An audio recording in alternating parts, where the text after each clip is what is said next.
ตากว่าข้าวโฮมซักซัดในปาร์ตี้ปางกินข้าวโฮมหมูจ้อมดีห้องการเดมานังหังเคิงหังผางเมื่อในเดไลใส่สีแหลงสีล้ำตาคาได้นุ่งสีแหลงไอบิเลี้ยงแหลดนึ่งสีล้ำมานังหังเคิงหังผางให้เต็มตีอ่อนดังสุดมาตากันแหลดค่ะด้านน้ำยอกอขึ้นมาลงหลองเปิ้นหมายสอ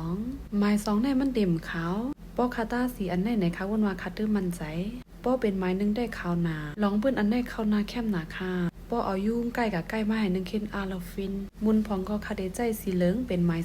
ไลมอกขนายป้อเฮาวนว่าเฮาหังหลีก็ป้อกว่าเปิงลงตัวจะก็หลมมันใจแค่ลูชินันคาตาในเดเป็นสีแหลงค่ะอันในเดเป็นอันออกใหม่ตาอันใหม่ย่อก็ทำเอาไล่ใจจับแปดอันในซ้ำเตเป็นอันตาเก่งให้อันแรงเหมือนกันจัดเก่าป้อว่าก่อตั้งนอกในกะค่ะยินไอเก่งให้เปิ้นให้ในคัดจานนะตัวเจ้าก็ยินจึงนั้นย่อป้ออำไลตาอันตาเก่งให้ก็คำมั่นใจถึงดีอองอันจัดปาร์ตี้เขาหังเครื่องไว้สไตล์ตึกอันในเหมือนนอกเมืองไว้สีขาวแซนแปลกเปิงอันตั้งหิมหอมในกำสือเข้ามาตั้งในก็ตีมอกข้างในค่ะเหมือนหอค่ำไว้ก่อนเลยตั้งในมันก็เหมือนแนวนอกเมืองอ่อนกันมาไถแคบห่างเดมีอยู่3,700 แสนเอาค่ะดีในเดมี3จัน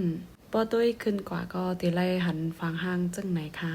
ป้อมีตื้นล่างใหญ่แต่เฮ็ดจังไหนก็ให้เปิ้นคาเฮ็ดปังป้อยในเดี๋ยวไรมาแคมคันนะป้อเลยใส่เส้นไม้ลงน้าไว้ตาใส่ขาเอาจังไหนเดี๋ยวก็มามีไว้ดีในปาร์ตี้ค่ะดีปาร์ตี้กลางค่ำค่ะเนาะว่ากินข้าวหมูจ้อมที่ห้องการจันพดินัมขึ้นเด้อค่ะ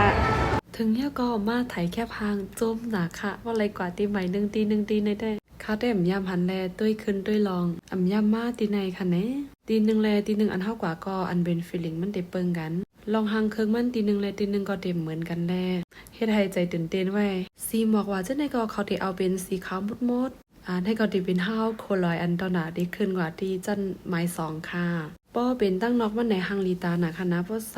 เสียนใจแล้วไว้ตีจัน2เดมีอันไถแคบหางปันกำก็เกาะในค่ะว่าเดขึ้นอ่อนเข้ากว่าด้วยตั้งในค่ะว่าเป็นจึงหือพองถ้าได้ป้อเลยหันตีใหม่1 ปอกในได้เกี่ยวหน้าเงียนซ้ำบ่มใครจังตึบแล้วไปขึ้นห้าวโคลอยอันไรเอาหมอกให้หักแห่นไว้ได้โอ้ยในใจมันลาดำทุกเพราะว่าตั้งนอกมันไหนมันหังลีตาน่ะค่ะใสจู่ไปเท่าแฮก็ตึกกว่าตึกไปไล่กุฏิกุตั้งในกว่าติ๊กไล่เข้าแถวไปปอกก็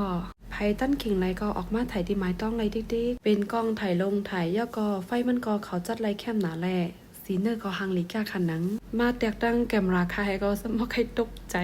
เขาได้มีบันเครื่องเล่นอันถ่ายแค่พังจ้อมนำหนาคาอันได้ก็มาถ่ายเอาหังก้อยป้อไรถ่ายแค่พังได้จ้มหนาผู้หญิงเนี่ยมันก็เป็นตั้งซื้อเฮาเป็นปอกเป็นไรเนี่ยย่อก็เฮาก็เป้หังเครื่องกูวันให้ก็อยู่ให้ว่านี่ก็ได้เป็นฟังหังอันเฮาคาอยู่ที่จัน2ใส่ก็ด้วยลงกว่าค่ะก็เดมีหมอกข้างในถ่ายย่อแค่พังที่เหนือกำพองเดขึ้นกว่าถ่ายแค่พังเป็นที่ไม้ต้องไว้ตาจ้อมจุ้มในตันหูจักไผ่พองค่ะในก็ได้เป็นตั้งเซิงอันมากเขาโฮมคำในค่ะมืออันแน่มีไผ่หูจักมาแว่ไทยแท่งอีกนึงเดขึ้นเข้ากว่าที่ในปางป้อยปางกินข้าวโฮมหมูได้เดมีจัน3ภายในนั่นรับสิ่งพิษมีผู้ห้องกว้ามมาป้าใจกองแถนเดียวกันแลสีก็เปิงกันกำเดียวตั้งกินข้าวตั้งถ่อมความก้อยหนาข้าวพักได้มาปอกหวานหมูเขาได้มาจอมกองมดจอมเจออัลลาซาเป็นอาวาซาเราจะจัดในปาร์ตี้ก่อนงานเดอะซักเซสเสมอพรุ่งนี้เนี่ยจะเป็นงานสำคัญของพวกเราเจ้าของโครงการคุณหมอและตั้งCEOก็มาตรงจากภูเขาโฮมในปางป้อยในปาดีปีกายคาไถไว้ทำไปเล่นลงต่อปีแน่อาแกงคัดในซ้ำเกียกไถได้เด็กซ้ำลงในได้อย่าไปเยี่ยงคันหน้าโดยในทางเขาในคาร์โลด้วยทางเปิ้นในดั้งทางเฮาในแดมันเปิงกันแก่ในกะปางมันก็แซนก้นเหตุการณ์มันก็ติไรนุงแซนป้าเหมือนกันเมื่อหับแขกแต่ก็ใครยำนัดนี่ว่าติไรป้ามุนกว่าแฮกอติไรหังเคิงไว้ตาเสตอนดาเต็มไล่ด้วยหังจ้ามือพ้องหับตอนแขกกวาดด้วยหมูเบิ้ลในตึกเต็มปีกับหม้อเขาพักเขาแน่ผู้ห้องกว้ามันมาบนซื้อบันดาคำแน่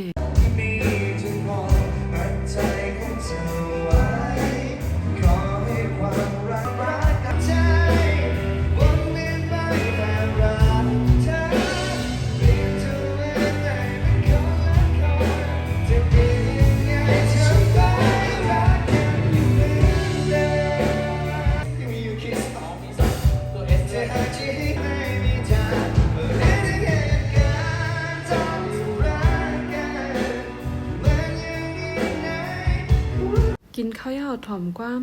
ก็ในจุ่มเฮาที่ห้องมันมาปีนำอ่ำหมอห้องจื้อมันไผไทยห้องจอมจื้อการ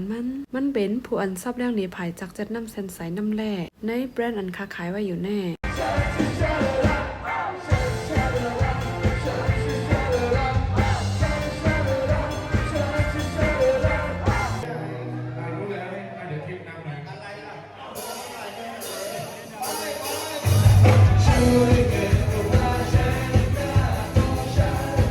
เมื่อยาวกับแม่แต่